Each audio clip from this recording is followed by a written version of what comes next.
एक संत के पास एक आदमी आया और पूछा, महाराज, दुनिया में किस तरह से रहना चाहिए। संत ने कहा, जरा सामने आ, पहले तेरा माथा देख लूं कि तेरा जीवन बाकी भी है कि नहीं। वो आदमी सामने आया और माथा दिखाया। संत ने कहा, तेरी तो 7 दिनों में मौत है, अब तू कहे तो बताऊं। आदमी बोला, फिर रहने दो।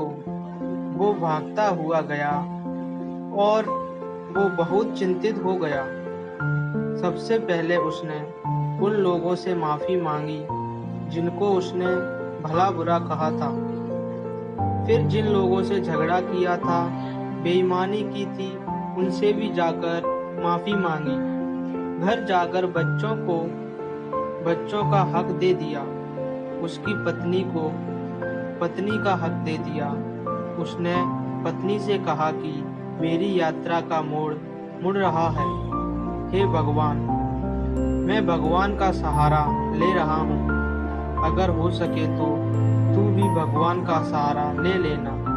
इस तरह से इस आदमी के 7 दिनों में से कुछ दिन बचे थे। 7वें दिन वो भगवान के ध्यान में बैठा। आज उसका मन बड़ा हल्का था।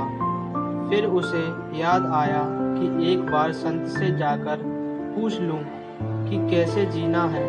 अगले जन्म में फिर वैसे ही जी लेंगे। वो गया संत के पास और उसने पूछा कि महाराज, आप मुझे बताओ कि किस तरह से दुनिया में जीना चाहिए। संत ने कहा, मैं बताऊंगा, पर तू पहले ये बता कि तुम्हारे ये 7 दिन कैसे रहे। तुमने इन 7 दिनों में कितनी लड़ाई झगड़े लिए, किस किस से बेईमानी की। यह आदमी बोला, महाराज, मैंने कोई नए लड़ाई झगड़े नहीं किए, बल्कि जो पुराने थे उनसे भी जाकर माफ़ी मांग ली और उन्होंने भी मुझे माफ़ कर दिया।